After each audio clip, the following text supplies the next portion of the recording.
ఈ దిన ధ్యాన వాక్యమునకు 91వ కీర్తన 11వ వచనం ధ్యానించుకుందాం.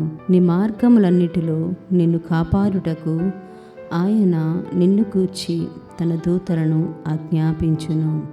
ఫ్రాన్స్ దేశంలోని ప్రశాంతకరమైన వాతావరణంలో మిచ్చేల్ అనే గ్రామం ఉంది.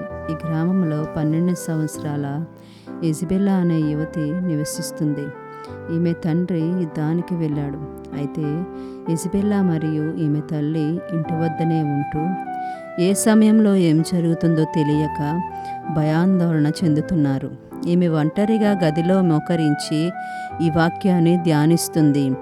నీ మార్గములన్నిటిలో నిన్ను కాపాడుటకు ఆయన నిన్ను గూర్చి తన దూతలను ఆజ్ఞాపించును. ఈమె నీ దూతలను మాకు కావలిగా ఉంచుము అని ప్రార్థన చేసింది. అయితే ఒక దూత ప్రత్యక్షమై నిత్యము మేము మీకు కావలిగా ఉన్నామని పలకరించింది.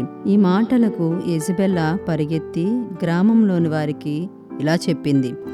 ఆయన మన కొరకు తన దూతలను సంరక్షణగా ఉంచారు అని గొంతెత్తి చెప్పింది. ఒకరోజు రాత్రి గ్రామంలోకి శత్రు సైన్యం భీకరగా యుద్ధమునకు వస్తుండగా ఆశ్చర్యకరంగా ఆ గ్రామం చివర 2 దేవదూతలు కావలిగా ఉండడం చూచి శత్రువులు వెనుతిరిగి పారిపోయారు.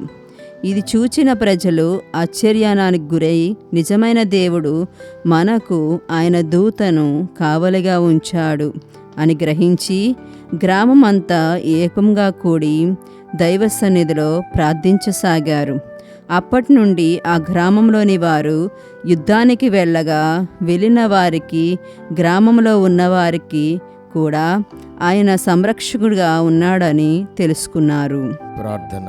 గనుడువైన తండ్రి, శ్రేష్ఠుడా, ఉన్నతుడా, నీకు వందనాలు చెల్లిస్తూ ఉన్నాం.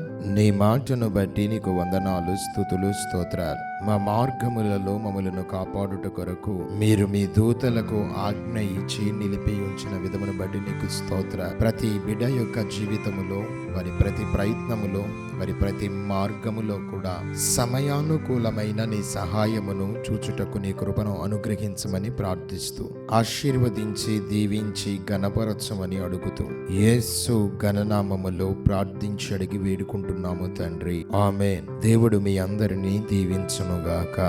Thank you everyone.